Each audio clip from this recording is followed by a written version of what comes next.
Croeso i fy mywyd i. Mae'r dawn oedd genna i falu cachu wedi hen ddiflannu, a bellach yr unig beth dwi'n gallu siarad am ydy stwff babis.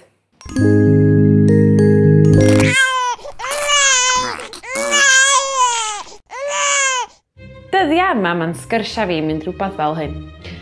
Mae gachu fo'n oren hynna normal. Nath o gysgu yn rili da neithiwr. 7 tan 10, 11 tan 3, 3 tan 5, 5 tan half 5 a dyna ni. Dwi'n teimlo ta dynas newydd heddiw. Dwi'n meddwl mae gen i thrush ar nipples fi. Mae'n od achos o'n i'n arfer lyfio siarad. As in, nickname i'n ysgol gynnar oedd Mari Melin Bipur achos o'n i just ddim yn stopio siarad ac oedd yr athrawon fel Mari, cadi geg rwan. Fi oedd y ffrind na, oedd pawb yn dod draw i rannu problema fo achos o'n i'n berson oedd yn gwrando. Ond rwan, dwi'n wal sydd just ddim yn registro'r sgwrs. Rwan, dwi wedi cyrraedd stage really trist o'n mywyd i lle dwi'n pwyso fesur mynd am swpar efo ffrindiau achos ar un ochr, bwyd, ar y llaw arall, isa rhwng bwrdd ddim yn gallu dal fyny efo sgwrs. Dim diolch. Ond dim just fi sy'n stryglo am ddeunydd gwerthfawr i siarad am. O na.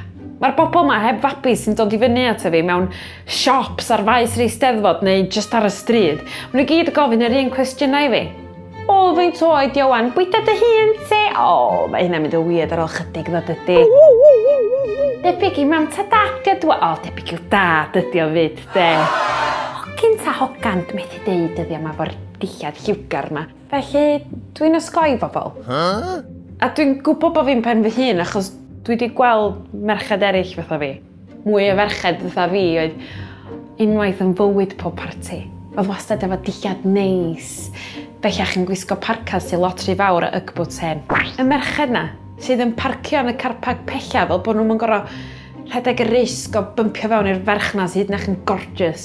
Y mama newydd sydd yn mynd allan o'i ffordd i osgoi'r sgyrsiau lletwydd. I osgoi y teimlad israddol. I osgoi y teimlad na dwi byth am allu dilyn sgwrs eto.